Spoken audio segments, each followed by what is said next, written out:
'Baahubali: the epic world wide collection' వచ్చేసరికి India నుంచి చూసుకుంటే 12,80,00,000 అయితే వచ్చింది ఫస్ట్ రోజున. అండ్ ఓవర్‌సీస్ నుంచి 6,70,00,000 అయితే వచ్చింది. టోటల్‌గా 19,50,00,000 అయితే వచ్చింది first day 1 premieres and day 1 కలుపుకొని. ఇండియన్ నెట్ పరంగా చూసుకుంటే 10,80,00,000 అయితే వచ్చింది. ఇక మాస్ జాతర చూసుకుంటే మాస్ జాతర ప్రీమియర్స్ అక్టోబర్ 31 ఈవినింగ్ 6 నుంచి అయితే స్టార్ట్ అయినాయి.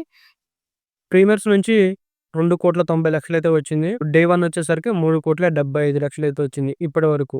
సో, మొత్తంగా చూసుకుంటే 6,65,00,000 అయితే ఇండియా నెట్ అయితే ఉంది ఇప్పటి వరకు. ఓవర్‌సీస్ నుంచి ఇంకా కలెక్షన్‌లో తెలియాల్సి ఉంది.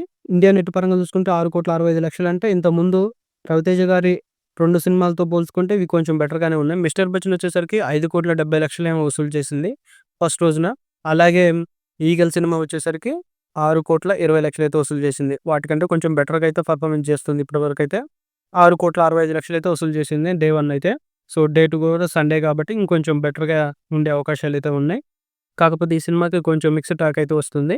సో, మనం సాటర్‌డే రోజు చూసుకుంటే మ్యాట్నీ షోకి, మార్నింగ్ షోస్‌తో పోల్చుకుంటే నైట్ షోకి కొంచెం ఇంప్రూవ్ అయినాయి కలెక్షన్స్. సో, సండే రోజు కూడా కొంచెం పికప్ అయితే మాత్రం సండే రోజు కూడా ఒక 4,00,00,000 వరకైతే నెట్ చూసే అవకాశం అయితే ఉంది.